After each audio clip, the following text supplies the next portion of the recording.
Welcome, welcome, and thank you for tearing yourself away from the Girl Scout cookies.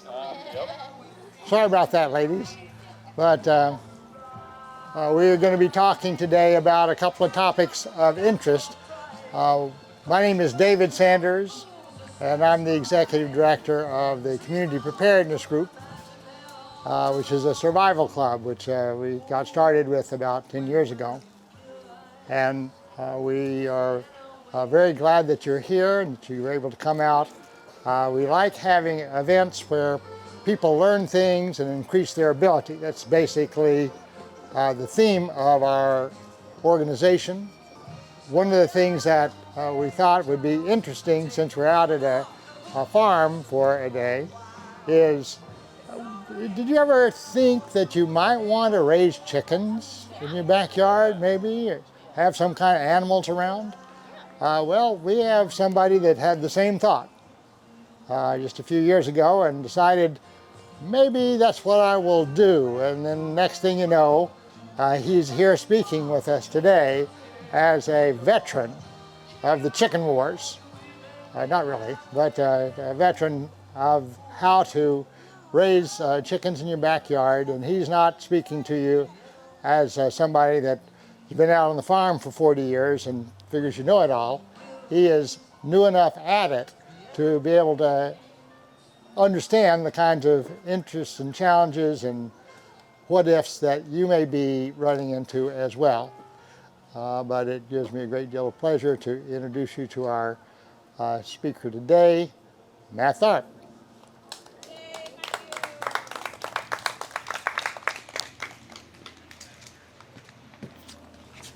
All right, it's gonna go here.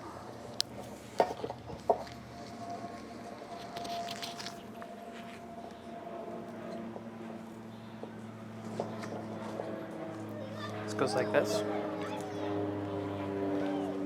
Clip this on the back. Can you hear me? Yep. All right. Well done.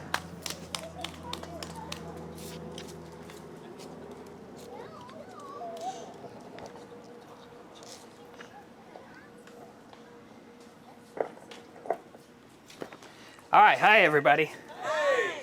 Again, my name is Matthew Herbst. I moved here to Clearwater about 6 years ago, about 2.5 years ago, just coming out of COVID. You know, we made the decisions to get some chickens, and we also homeschool our girls, so we thought it was a nice combination to raise chickens from the very beginning. And it's been a very pleasurable experience. You guys getting feedback? Yeah, a little bit. Let me back up a little bit.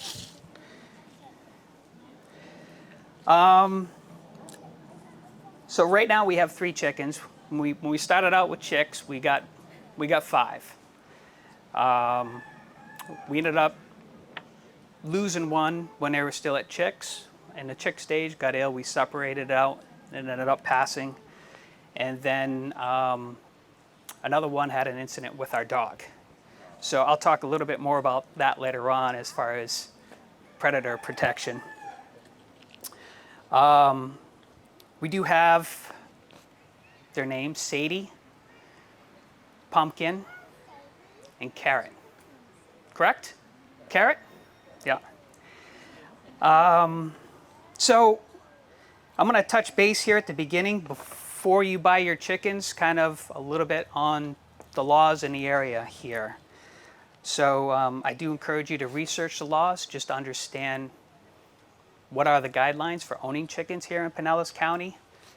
You have some other issues, but potentially homeowners associations, some things you need to take into consideration. And also might want to take into consideration your neighbors too. Are they friendly neighbors, or are they going to be a pain in the rear end for you? So for Pinellas County, you're allowed to have 4 chickens and no roosters. If you have more than an acre, you can have more chickens. You'd have to apply for a permit. But for sure, look over the law, know what you're getting into. Buying chicks. So I did a little bit of research here. And I saw 4 different breeds that are good for laying eggs here in Florida.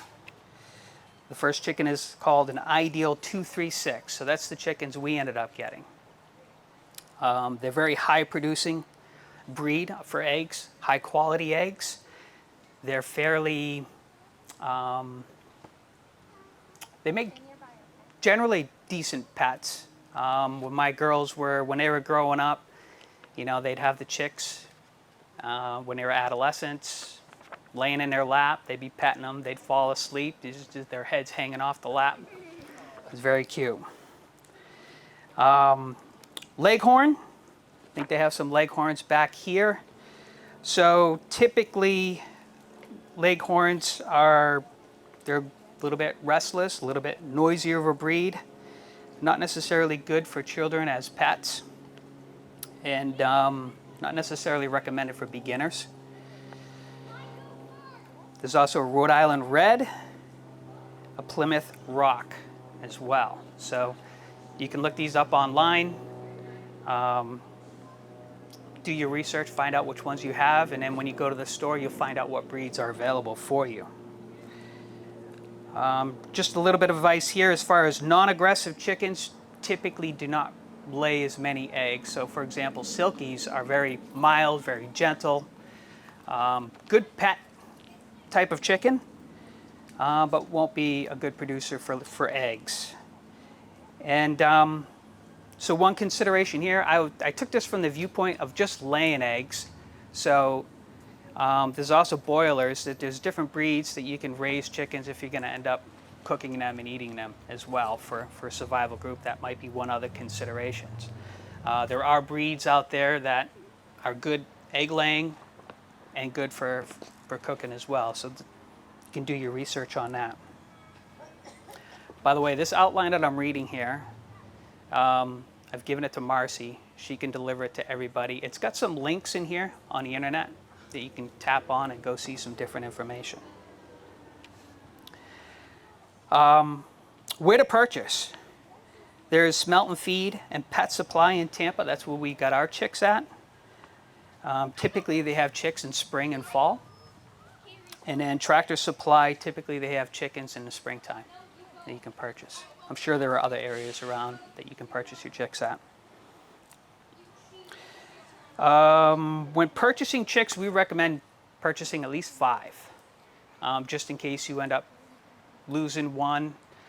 You know, as these chickens grow up together, and if you lose a couple along the way to predators or whatever, it's difficult to introduce new chicks to a small flock later on. Typically, if you introduce new ones in, they'll get picked on by the group that's already established, and you know, they'll just have a not so enjoyable existence.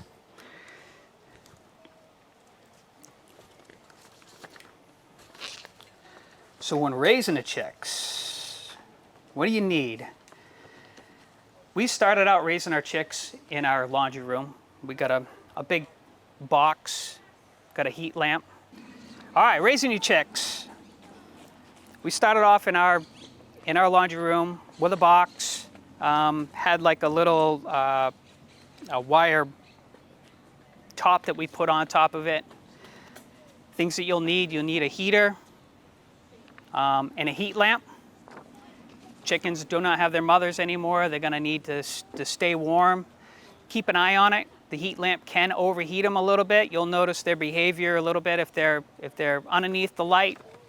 They're cool and getting warm, but if they're trying to hide away in a corner of the box, you just might want to move the light a little bit further off the box. Give them someplace where they can go and cool down a little bit. You need to get chick feed and a water dispenser. And they love and care. So they really enjoy company. They'll play with you. It's really special, especially if you got young children. It's very neat seeing that. As they got a little bit bigger, we moved them into a dog crate into the garage.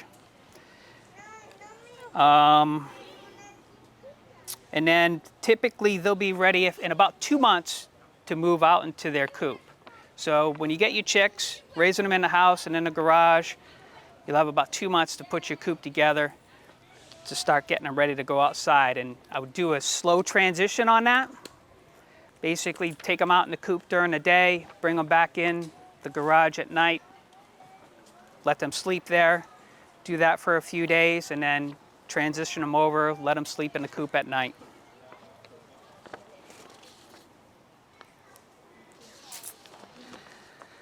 So for the chicken coop, got some data online here. So it's recommended 4 square feet of coop space per chicken. If you have a chicken run in there, they recommend having 10 square feet of chicken run per chicken. So, and I have at least 1 nesting box for 3 to 4 chickens. We purchased our coop online and assembled it. We purchased an electronic door separately. Got a link in here for it. It's very nice. The one we have is battery operated. They do have solar, but they'll open up when the sun comes up and they'll close down when the sun goes down. And it locks the chickens in the coop, protects them from predators trying to get in there. So some bedding for the coop and nesting boxes. We use hemp, kind of dried shredded hemp. We also, there's like some nested box pads that we use. I've also had a conversation here where they're using t-shirts. Seems like the chickens really like the t-shirts for the nesting boxes. So the decision on the coop is, you know, do you purchase it or do you build your own? We purchased ours for starters. We got it off of Wayfair. There's a link to the specific coop that we got in here. We bought it at $330. Now it's $530. The quality is kind of so-so. It's you know, these store-bought ones probably will not compare to your homemade chicken coops that you build, right?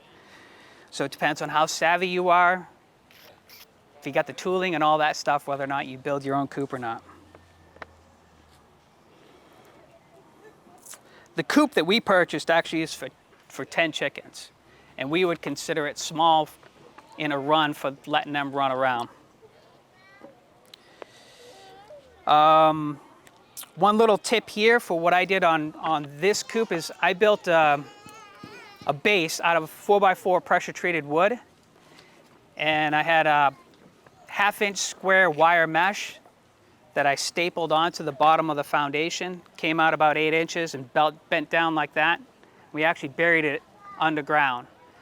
So what this does, keeps the rodents from digging underneath, getting into your food and all that stuff. So they'll try digging in and they'll run right into your wire screen underground and won't be able to get inside your coop.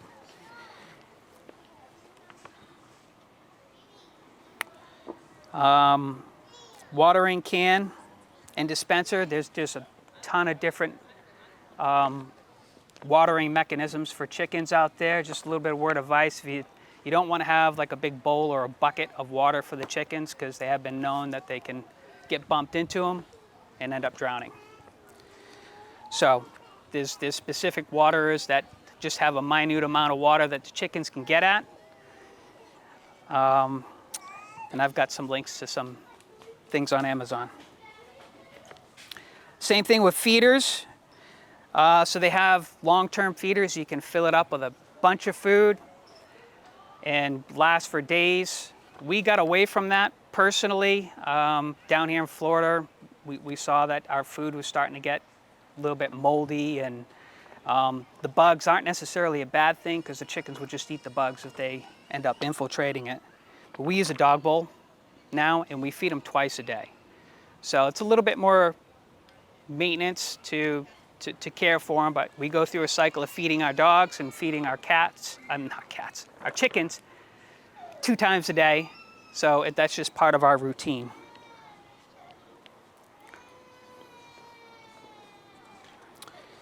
Also, putting in their coop, they might be able to get it from your coop itself, but putting a log in there and the run someplace, the chickens like to clean their beaks out, and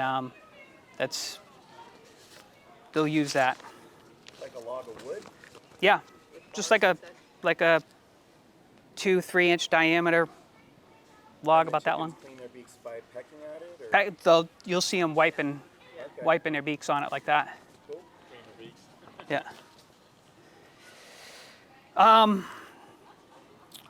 Feed and water. So chicken feed there's 3 stages, right? So you have chick feed, which is from hatch to 8 weeks.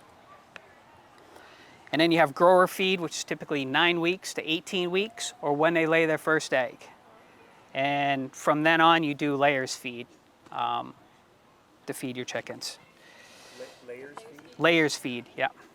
So it's basically specially designed with the right protein and calcium balances to get your chickens producing eggs regularly.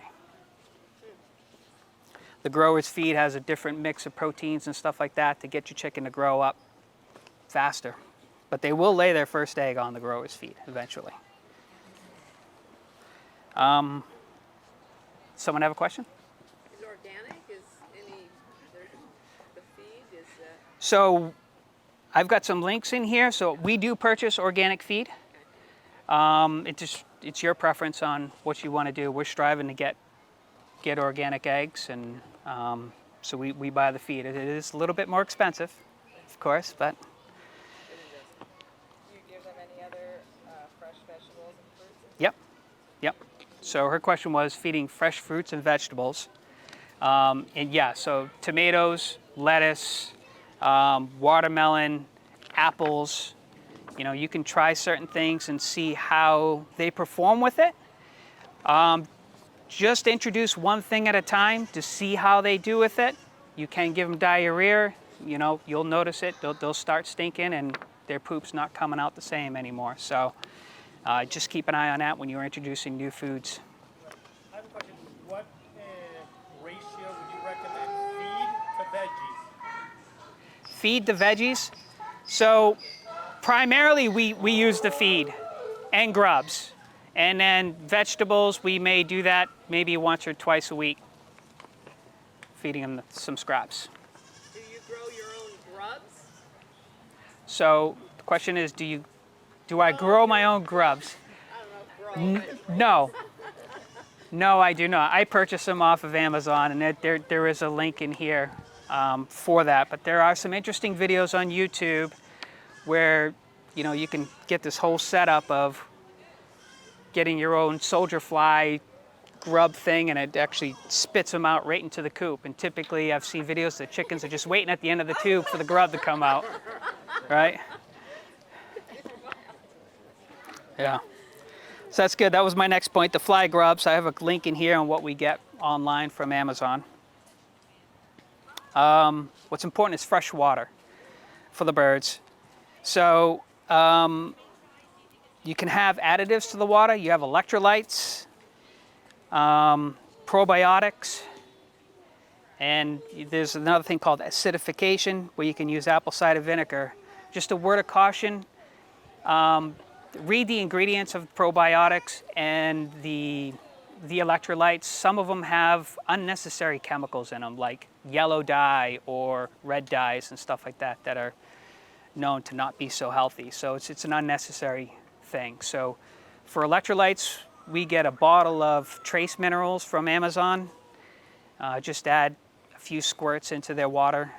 You can also add a tablespoon of apple cider vinegar in there every once in a while to a gallon of water. And I also put a link in here to, I saw last night, there's a 3-in-1. So it has electrolyte, probiotics, and acidification mix you put into a gallon of water. I just ordered some up. I'm going to try it. We'll see how it goes. Grit. So grit, like little stones. You can also crush up the eggs, dry them out and crush them up and feed it back to them. They like eating the grit. It goes down into their first stomach. They don't really have a good way to grind up these seeds and stuff like that. So they end up eating grit. It's kind of like a grinder in their first stomach. If you free range them, they'll end up picking up rocks in the yard too, but you can buy some extras, just put some out in a bowl if they want to eat them. Yes? If you do too much, it's powder. You don't want want a powder on the eggshells, right? You want it a light, like if you have a pulse type of grinder, you just real light so they're That's correct. little pieces. Yep, that's not correct. The powder. Yep. So would the you use a sifter to get rid of the powder stuff, and then just give them the gritty kind of consistency on the eggshells. I mean, so the question is, how do you crush your eggshells, and how fine? So I just take a little bowl and crush them in, you know, maybe a little bit less than a 1/4 inch size. If there's powder in there left over, I don't sift it out. I just put it all in there. Thank you. Quick question, do you bake them before you crush them? Or just clean them out and then crush the eggshells? So the question is, how do I clean the eggshells before, what do I do with them before I crush them? So after I crack them open, I'll rinse out the stuff and just leave them on a counter to dry. And once they're dry, I'll crush them up. Yeah.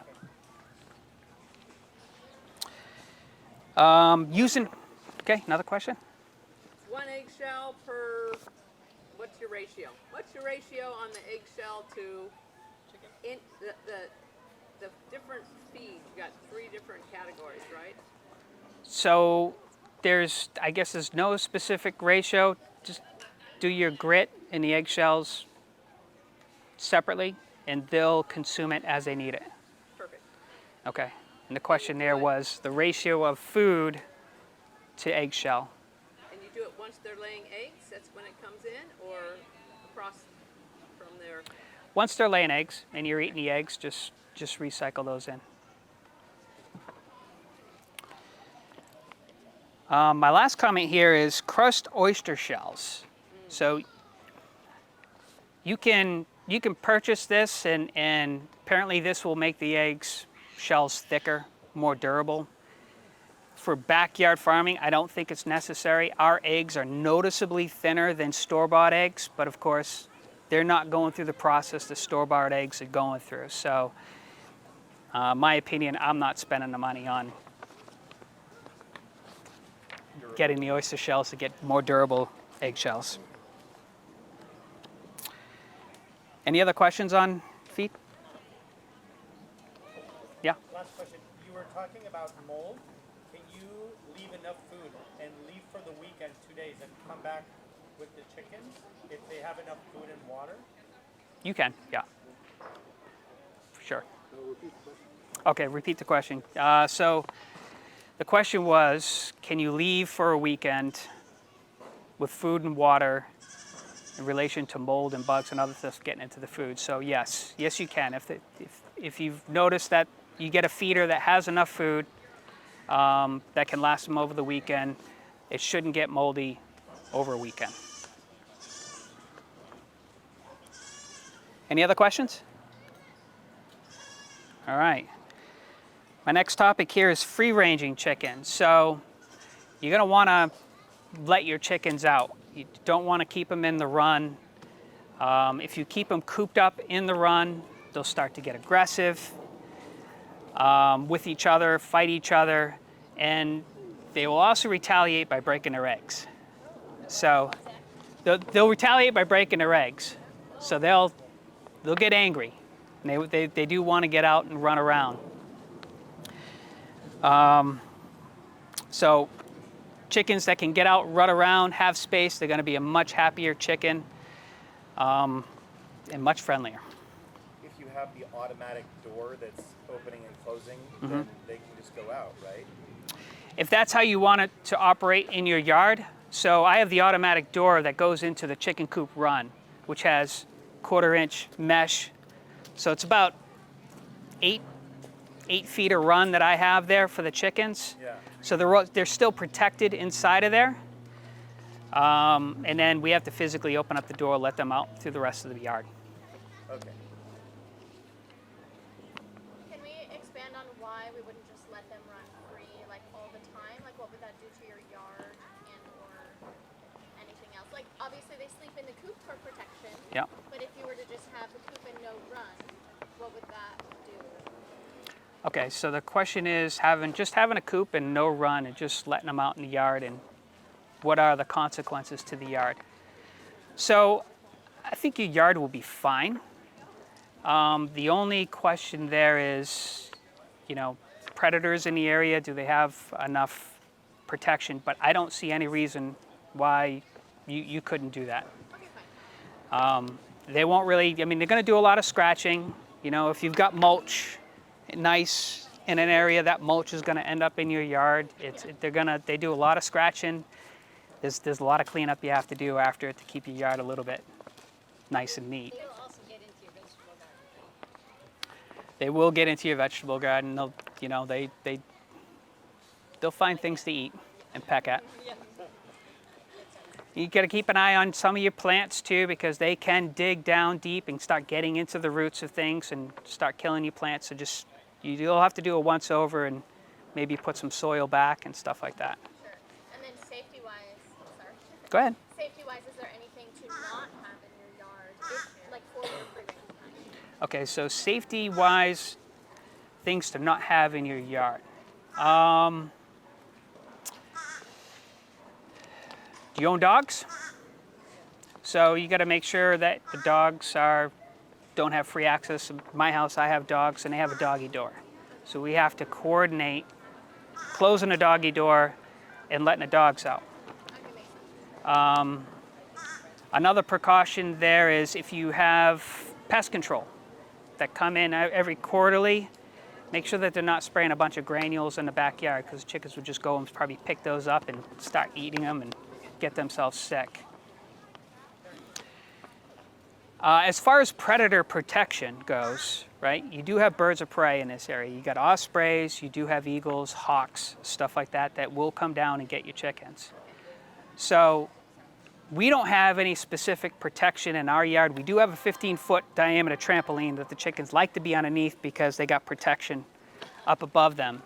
You can put some like chicken wire, an area that they can go underneath and be protected. They will probably stay underneath there most of the time. But that's just, I think it's a part of risk of having chickens. You're not going to put a chicken net over your entire backyard or something like that, right? As far as anything else, nothing's really coming to mind. They can and will jump fences. I mean, we've got a 6-foot fence. Every once in a while, they'll jump over. So if your neighbor has a dog, you know that's another risk there. You get a question? Well, I thought of the same thing. Is do you put the wings to keep them from being able to escape? Like a lot of Florida does not have any fencing. Yeah. So if we put some fencing, then we need to think with that. So the question is, do I clip the wings or to keep them from flying away and getting away? So generally speaking, if their house is there, if their food is there, I don't think they're going to stray too far from that. So I think it's highly unlikely, but if you don't have a fence, I know of a friend of ours, they have chickens and they don't have a fenced-in area. They're free to go right down into the main street in front of their house if they want to, but typically they stay in the general area of their coop. Question? How much time do you let your chickens out free range per day? Okay, question is, how much time do I let the chickens free range? So we let them free range twice a day. So my routine is I get up in the morning, shut the doggy door, go out and I let the chickens out. So this is about 7:30 to 8 o'clock in the morning. And then they're out doing their thing for about 2 hours. About 10 o'clock, feed the dogs, feed the chickens, put the chickens back in the coop, let the dogs outside. And then again, around 2 o'clock in the afternoon, lock the doggy door, I'll let the chickens out for another couple of hours, and then put them in for their feeding about 4:30 to 5. Just to touch upon that, chickens do like routines. They'll get used to it. And if you stray from it, they may get a little angry at you. I got one of our chickens, if I come out at 9 o'clock and I'm about an hour and a half later letting them out, she lets me know. She'll peck me in the foot or jump up and try and claw me every once in a while. That's just one of our chickens. We got one of our chickens is an alpha chicken, and she's a little assertive. It's so their chicken Dory. It's good. Yep.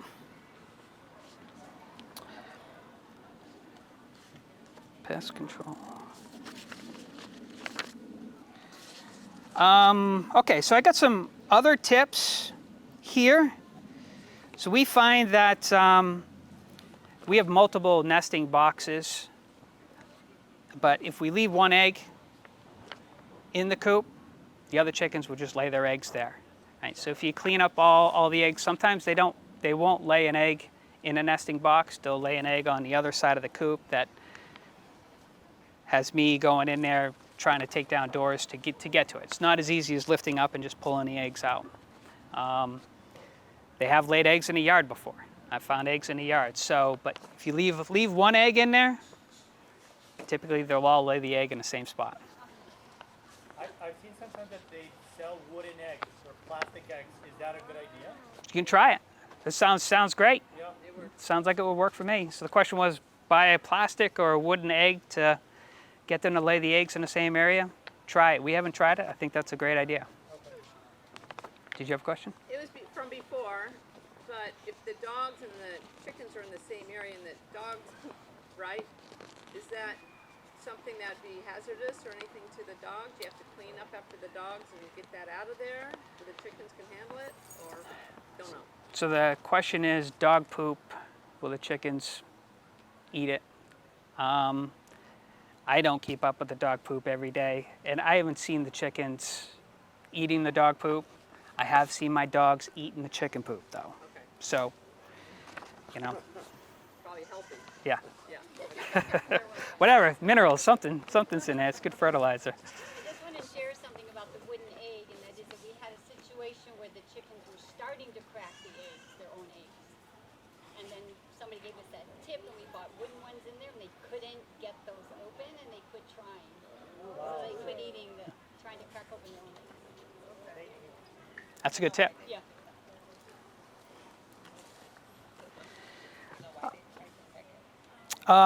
Next one, hurricanes. So we have hurricanes in this area. We took our chickens inside. We have this a large cage from raising puppies. Just kind of keep them enclosed in a garage. We put some cardboard boxes over the top to keep them inside there so they don't get into other stuff in the garage. But if you leave them out in the coop, put them through a storm, it'll stress them out, you know, and they could pass away just from being overstressed during a hurricane. So it'd be a good idea to take them in the house. I already mentioned a daily routine. Pay attention to their poop when introducing new food. And chickens typically go through a molting cycle at least once a year.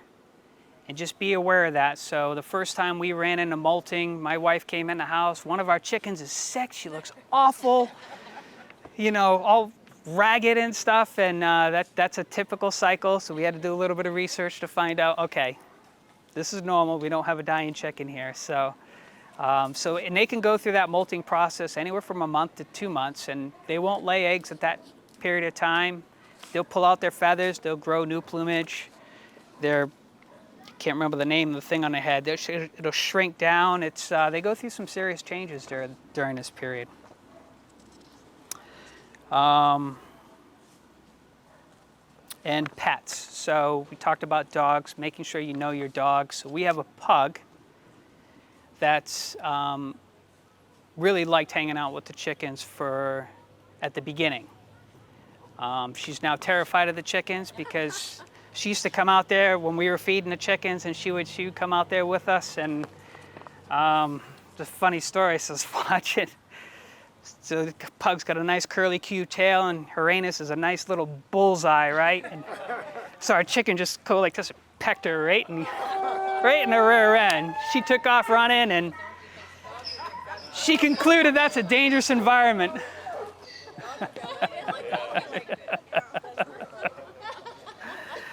On the other hand, we have a half pit bull, half Labrador retriever. born hunter, loves to hunt as his favorite pastime. So that's how we ended up losing one of our chickens. We got our hairs crossed on closing a doggy door, and he did what dogs do that like to hunt. So, does anybody have any other questions? Yes?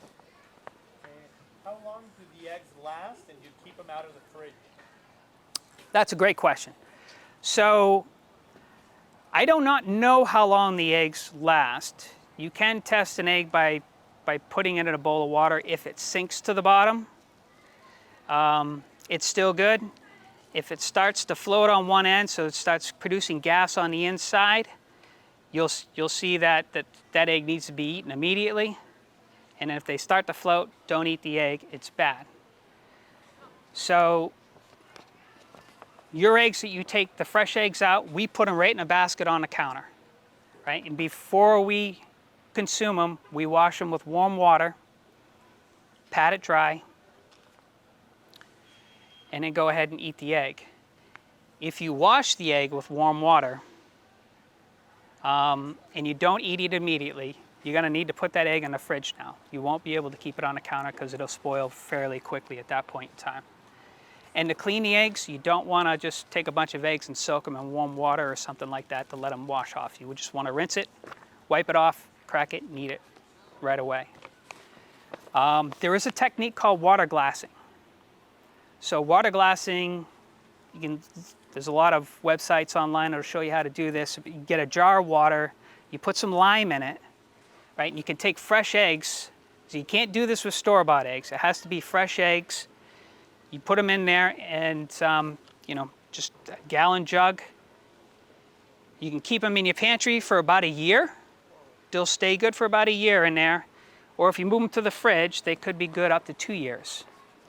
And it's lime and water combination. It's called water glassing. Does it take the shell off? No. Doing that? No. No. There's some other thing. Okay. So the question was, does it take the shell off doing that? And the answer is no. Her question? So what she was wondering if it took the shell off the egg by putting it in a lime and water solution, and it does not. It'll just preserve it. That's the mineral lime, not lime juice. I have not done it yet. I would do a little bit more research onto the specific lime that you use to do this. Mineral lime, it's not lime. That's correct, mineral lime, yes. Yes. How about production? How many eggs do your chickens lay?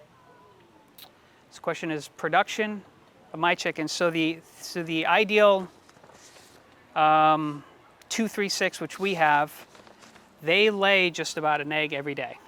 So it's about every 26 hours they'll lay an egg up until their molting period, and they'll go through a molting period of 1 to 2 months where they won't produce eggs at that point in time. So it's generally pretty good production. Do they all molt at the same time? Ours did this year. Okay. Last year they didn't. Okay.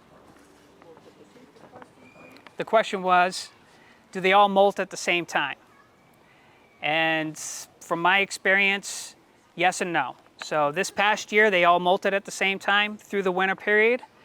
The year before, they did not molt at the same time.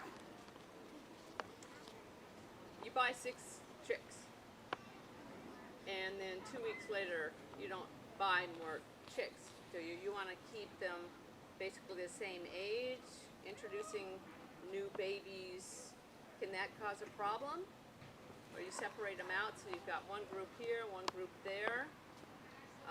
That's my question. Okay, so the question is, when you buy 6 chicks, can you introduce new chicks into that group? So the answer to that question, it depends on when, right? So if they're still chicks and you want to add chicks to it, I think that'll be fine. When they start getting into their teenage, adult years, and you have an incident, you lose a couple, it's going to be very difficult to bring in an outside, even if they're adults. They weren't raised with them, so there'll be some conflict there. There may be processes that you can look up online to perhaps put a cage between them, start getting them walking around each other, and having that affinity and being in a close environment and raise that ARC over time, that may be fruitful. But if you just put them in there, typically, especially if it's just one, if you put one chicken in with 3 chickens, that chicken has a doomed existence at that point in time. To add to that, what about you have Rhode Island Reds and you have different, can you mix the chicks of different types? Some are Yes, or, okay. I believe you can. Have you seen a chicken coop that's here? I can't wait. No, I haven't. Okay. So the question was, can you mix chickens? Different breeds? I believe the answer to that is yes, because if you check out their chicken coop back here, they've got several different types of breeds in there. Any other questions? I have only if you don't have any more topics. Maybe you're going to cover it. I don't have any more topics. That was the end of it. Okay. Is there any weather or health condition that can impede a chicken from laying eggs? Is there any weather or health condition that can impede chickens from laying eggs?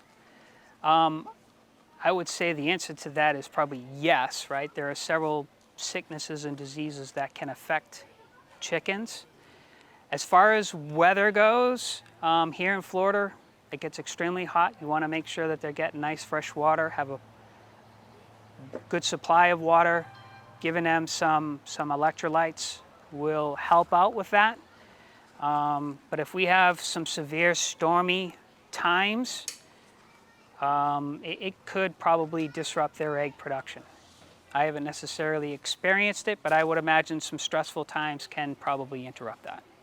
Okay. Can I add something to that? Yeah. A lot of people in Florida, what they do is they take water bottles or gallon jugs, they fill them with water, and then they freeze them. And when it's really hot, you put them out for the chickens, and they'll get on them and cool their feet that way. So that's how you keep them cool. That's a great point. I'll take that with me.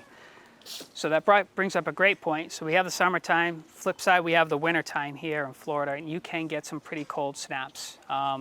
We don't run into the challenges that they run into up north, but we do have a heat lamp that we would put in there during colder weather just to keep them warm at night. There's several different types of heaters that you can get for that. Yeah. Could you tell us about common illnesses and how common are they, and how worried about them or how much action we should take if one of them comes up? So the question is types of illnesses, how to handle if they come up. And how common are they? And how common are they? So I can't really speak to that. So our chicks, we didn't get them vaccinated as chicks. We did not get them vaccinated. And we did end up, one of the chicks did get ill. It wasn't eating. You know, you could open up its mouth, you could see that it had a severe red throat. We had no idea what it was. We just isolated it, tried to nurse it back, and it just didn't make it. There are some common diseases, and the ideal 236 bird, it's a breed of several different types of breeds that they kind of put together, and they are a little bit more on a disease-resistant side. They're more what? On a disease-resistant side, I think there's one. I'm not even going to say it because it's still an MU for me, and I'd need to do research on it. But that's what I came across. So I'd say do your own research on it. I kind of just keeping an eye on the birds and finding out if one appears sick, I'll take it away from the other birds, put it in the garage, see if it gets better. That's my advice for that. Good. And your research for the chicks, because I've heard how some are getting they're vaccinated and some aren't. Is there now a certified not vaccinated baby chicks supplier? And there's because you have certified organic and all this stuff now that's regulated. Yeah. I don't know if we've gone that far yet, but Tractor Supply give them to you vaccinated or not? Okay, so I'm going to repeat the question. So, as far as getting chicks, getting them certified, vaccinated or non-vaccinated, or certified organic, so I do not honestly know that question because my wife bought them. When I was doing a little bit of research preparing for this, I saw a price for chick and then an adder 25 cents to get them vaccinated. So I assume that you do have the option to get the chicks not vaccinated. Or to get vaccinated. Yeah. All right. Yeah.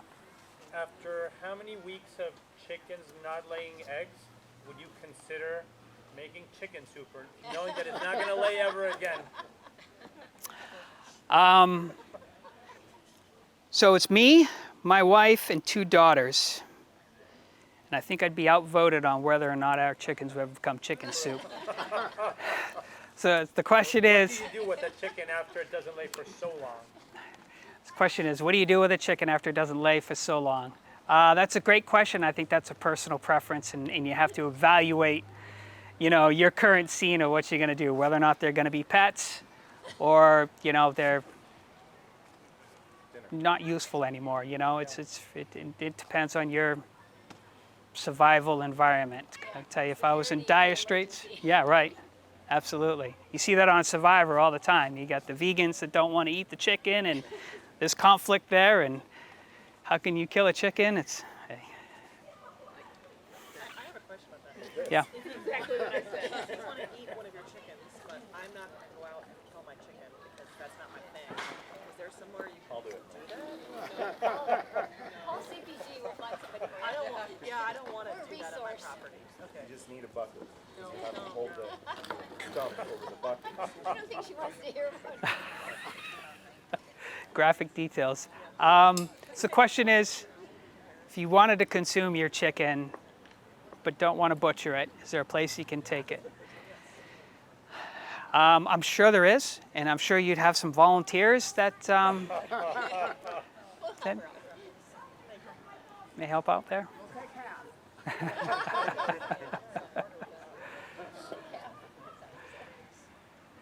Yes.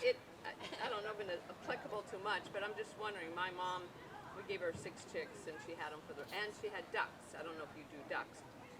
But some chickens are hard to pick up. Do you have a tech? Because we would just put our hand, kind of hover and go down, and they would, you know, go like that.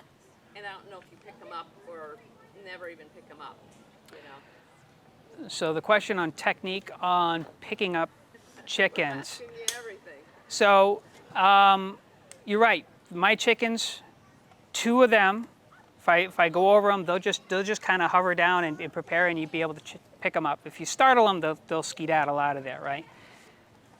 My alpha hen, Sadie, you go down and try to. She's assertive and she's looking at you and she's ready to peck you. You come in close to her. So it really depends on the bird, the technique, your demeanor. Are you calm?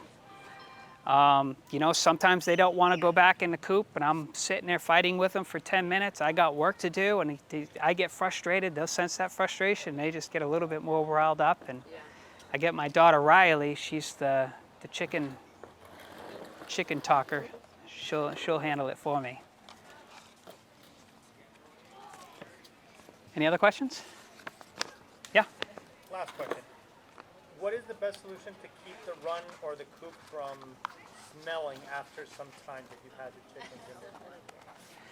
So the question is solutions to keep the coop smelling good and clean. So we just basically have dirt in our pen. And our pen generally smells fairly decent. You go back here, you're going to get a scent there, and you've got a lot of chickens here. So if you got 4, 5, 6 chickens, it may or may not stink. So it depends on, they have diarrhea, they eat something. If they get stressed out, they get irritable bowel syndrome, they'll start stinking. So when we moved into our new property, we moved the birds over, and they got stressed out, put them in their pen. It's fairly close to the pool. There's a nice wind draft, and I mean, I'm sitting at my pool, and I get this awful smell, and I'm turning to my wife. I was like, look at this. I can't have this. I can't have chicken smell. But that went away quickly. It was just the stress of the move that they went through that their system ended up getting cleaned up. So keep the coop clean, control the smell. The hemp does provide some absorption and protection from the smell. And you can always go inside the run and kind of scrape up the top layer and put a new layer of fresh dirt down every once in a while to try and control that smell. Is it better to have dirt or to have like wood shavings that are not cedar, like pine? So they love dirt. They love digging in the dirt, and they'll dig holes underneath it that you'll have to fill back in. I do throw some of the hemp down there. You can do straw, but just dirt is fine. It really is. Even inside the coop, you keep dirt instead of wood shavings. Inside the coop, we use hemp. Hemp. Yep, Okay. hemp. We get a big bag of 50-pound bale of dried hemp pieces and throw it in there, and that controls the smell pretty good in there. You're not going to go to ethics for buying hemp or any type of marijuana derivation? No. I mean, it's a valid question. No. Have you bought hemp? Yeah. My chickens? Different type of hemp, I Different guess. type of hemp. Yeah. Okay. Is that link in there? Wondering the cost. For the hemp? Hemp. Yes, it is. Great. Thanks. Should be. If it isn't, I'll don't check know. and make sure it is. I don't know if this is being help or not, but I saw a guy, he had this like angled surface for the chickens to kind of perch on. It was like bars and stuff. But he had put a tarp underneath it that was hanging. And then the chickens, they'd poop when they were on that thing, and it would all hit the tarp and roll down to a single spot. And then it made the cleaning really easy because he'd scraped that out and it was clean. Oh, that's smart. Yeah. Nice. That's a good idea. I haven't tried it myself. Don't have any chickens yet, but No, it's great. I think that's anything that can prolong the life of the hemp inside the coop. That's an idea there, that you can make sure that all the poop goes in the same spot. Do you inspect the chickens for mites or the bottom of the feet for, or you just look at the indicators and that's that? So the question is, do I inspect the chickens for mites or any indicators, or just look at the chicken for indicators? So I do not inspect the chickens. I just look at the indicators. You can tell when something's a little bit off, especially when they start molting. I mean, you'll see feathers all throughout the pen. But yeah, they're just, the level of pet compared to a dog, to a chicken, that's really your preference, I think, of how clean you want them. Yeah? What's the noise level like? Question is, what's the noise level like? So, it's not too bad. You're not supposed to have a rooster. My previous house, I had a neighbor that had a rooster that crowed, but they'll squawk every once in a while, especially when one's in there laying eggs. So she'll be, and the others will cheer her on, So it's not too bad. I think really understand your neighbors and see how much they would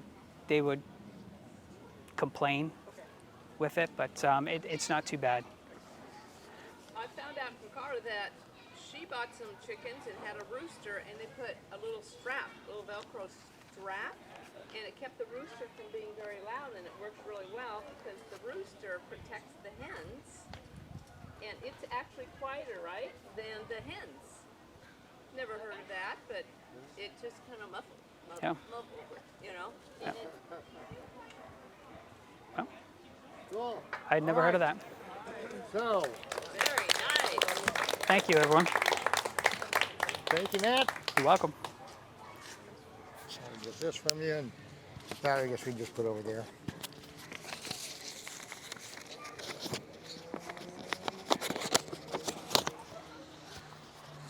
It's gonna work. Okay. Hope that hangs on. All right. Well, thanks very much. I never imagined that there would be so much interest in backyard chickens, but I'm really glad that there is and that you came, and hopefully you found it helpful. One of the basic principles that we have found is that there are a lot of people in our community that know a tremendous amount about different things that you'd never guess. And so that was part of the impetus for us to actually start this group was Marcy kept nagging me of, okay, well, this is an all-electric house. If the power goes down, what are we going to do? I didn't know. The water stops going out of that spout there. What are we going to do? I don't know. So what I did is I just got a bunch of people together and said, okay, you're in charge of finding out about the power, and you're in charge of finding out about the water. You know, we organized, and here we are. So now we have a lot of information about everything. For our next talk, we have somebody with us that has a tremendous amount of background in planting and in growing things and in making a success out of gardening. And as a matter of fact, has for the last many years fed his entire family about 80% out of his backyard garden. And that is a very high bar. But he is here and wanted to talk to you a little bit about that. I do want to say also, we do have some plants over here. There's a table over here with the pots you see. We want everybody to plant something and take it home and grow it. So you can, that's the practical that goes with our next speaker. We also have a table here, a CSA table, Community Supported Agriculture. One of the things that we believe is that it is smart for us not only to be growing things ourselves, but also to team up with people that are having farms and do have things. And so we have done so with another farm up north that we get vegetables from on a regular basis, and I think it's for $13 a month. You can get a big basket full of fresh organic vegetables, and this is something we encourage you to do, partly because in a disaster situation, guess what? You're first already their customer, and everybody's needing food. It's the customers that come first. And then also, just to mention, the Girl Scout cookies over here. Oh, there's Marcy. Vanna White over there. Vanna, would you show us? Okay. And then we have the Girl Scout cookies. They are addictive. I must recommend against them, except that they're one of our sponsors, so I guess I have to retract. Okay, so I want to introduce our next speaker, and that's Wes Preston. Wes. Hey, thanks, mate. Hi. Hi. Does that work? It does. Does this actually work? Really? It's not for okay. for the camera. All right. Hello, everyone. Hi. I am Winston, and I am Clearwater Survival Gardening. This is just something I started recently. So I grew up rurally in New Zealand and grew up on a number of very large farms, organic farms, or large farms and small farms. And so wherever I was in life, I always put a garden in. And I just continued doing that for about 33 years. And so I had a large garden in California, and that was very different than New Zealand, because New Zealand is more similar to Oregon. And as you know, we have different zones and different ways of growing. So I learned the California style of growing. And then when I moved here 3 years ago, there's a lot to know, right? It's Florida, it's totally crazy, and most people who try to garden fail. So I studied for about 6 months, and I started becoming very good at it, and I trained in it, and now I help others do it. So now within 2 years, I created a garden. Just needed the power turned on. Okay. About, does that work? Wow, now I can talk quietly. Okay, so I created a garden about from there. You have to stand back a little farther on the stage. There you go. From there to the other side of the golf, maybe halfway, maybe where those girls are with the golf course. I'd say about that big, and from there to there. And it's filled with tropical trees, garden beds, I have 9 chickens, and it just started becoming more and more productive because Florida is it's outside of California, if you have water, it's the best place to grow, I think, in the United States. It's zone 9A or B, and it has a 12 months growing season if you know what to plant. So I just established a gigantic garden that keeps rotating and provides, at the moment it's providing more than we can eat. So I have 9 chickens, so they get the extra. And I give tons away, and I have about 80 different types of vegetables and 20 different types of tropical fruit trees. And this can be done within 6 months. You could have everything up and going and eating 80% of your food. I mean, I still buy organic flour for bread, I buy chocolate, coffee, rice, sauces, oil, sugar, salt, but my grocery bill could be down to, you know, 50 bucks a week if I wanted it to be. Maybe 100 if I wanted to eat more meat. I've calculated it by adding up everything that I've grown, and it is of course better than organic because the stuff that you buy that is organic is often in a refrigerated warehouse for up to 6 months before it's ready. Then they pump carbon dioxide into it and make it fresh and bring it to the shop. So it's not like, still better than regular stuff, but it's not like you're just picking the stuff and it's coming to your house. Farmers markets are better for fresh food. So I calculated if you were to buy what I grow in a year, organic, because you know a bunch of kale is what, like $5 or $6 or something, it winds up being about $10,000. So you're literally saving $10,000. And then I push that you're out in the garden. Once it's established, it's about 1 to 2 hours a week max.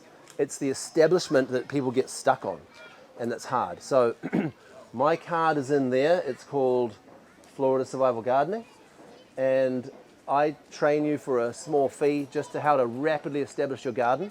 And I have a number of clients here, like 5, 6, and they've had great success. A very simple method of just rapidly establishing the whole garden in the backyard. The thing is, it is work. It's about 50 hours to get everything set up, and maybe about $1,000, $500 to $1,000 in tools and seeds and wood chips, and then it's all established. And now I spend a lot of time in there just because I like being in there with my bare feet and picking weeds and making sure all the plants are in the right space, but it's just stupid what I'm doing. Like, you don't really have to do that at all. You could literally spend two hours a week or 1 hour a week doing it. So I'll always be a gardener and have a garden, and I liked showing others how it's done. And this was just an idea I had, and I had no idea how popular it was going to be, so I put the ad out. Hi, I'm Florida Survival Gardening, and I got so many people wanting to know what to do. So that is really it. The basics are in the books over here. Totally Crazy Easy Florida Gardening, Grow or Die, Compost Everything, so it's very easy. But if you want one-on-one hatting, drilling and apprenticing on what to do, I just have it broken down in a tiny little step, like do this tiny thing first, read this page, watch this little video, because the main problem is just overwhelm and two-step gradient. And you can just start with pots and growing $40 a week worth of food out of pots. So that is really the entirety of the basics of it. Does anybody have any questions? Thank you. There you go. Yeah.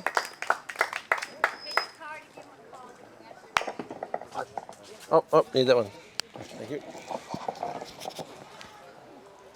All right, thank you, Wes. And we're very, very fortunate to have Wes. He's been very helpful for us, and he definitely knows what he's talking about. And if you've never been over to his place and gone around, and it's really quite an education.